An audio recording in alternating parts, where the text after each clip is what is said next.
The US Supreme Court early on Saturday paused President Donald Trump's administration from deporting Venezuelan men in immigration custody, after their lawyers said they were at imminent risk of removal without the judicial review the court had insisted on.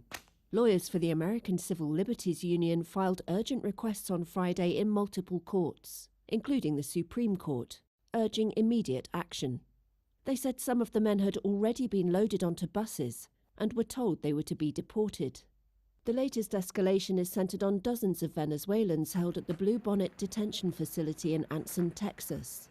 The ACLU said the rapid developments meant the administration was poised to deport the men, using a 1798 law historically used only in wartime. It would not have given them a realistic opportunity to contest their removal, as the Supreme Court had required. The White House did not immediately respond to a request for comment on the Supreme Court decision. Conservative Justices Clarence Thomas and Samuel Alito publicly dissented from the decision.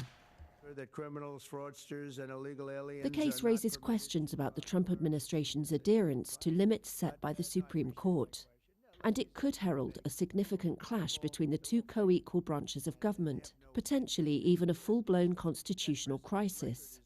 Trump was elected on a promise to crack down on migrants. He has invoked the 1798 Alien Enemies Act in an attempt to swiftly deport accused members of the Tren de Aragua, a criminal gang originating from Venezuelan prisons, which his administration labels a terrorist group.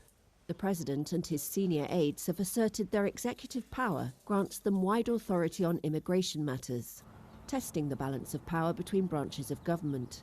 At issue is whether the Trump administration has met the Supreme Court's standard for allowing due process before sending the detainees to another country, possibly to the notorious prison in El Salvador where others are jailed. It was unclear on Friday how many people were potentially to be deported and where they might be taken.